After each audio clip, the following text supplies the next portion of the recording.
21 ఏళ్లకే చట్టసభలకు పోటీ చేసే అవకాశం ఇవ్వాలని తీర్మానం చేస్తాం సీఎం రేవంత్.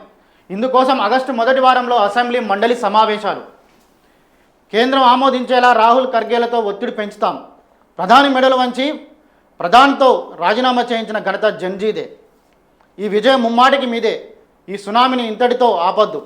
రాహుల్ ప్రధాని అయితే జంజీ నుంచే కేంద్ర విద్యాశాఖ మంత్రి ఉండేలా చూస్తామని హామీ. ఢిల్లీలో విద్యార్థులపై లాఠీచార్జ్. కేంద్రం తీరుకు నిరసనగా పీసీసీ ఆధ్వర్యంలో భారీ క్యాండిల్ ర్యాలీ. పాల్గొన్న deputy CM Bhatti, PCC Mahesh Goud, పలువురు మంత్రులు. ఢిల్లీలో విద్యార్థులపై లాఠీచార్జ్. కేంద్రం తీరుకు నిరసనగా హైదరాబాద్ నక్లెస్ రోడ్డులో నిర్వహించిన భారీ క్యాండిల్ ర్యాలీలో CM Revanth Reddy, deputy CM Bhatti, PCC chief Mahesh Goud, పలువురు మంత్రులు.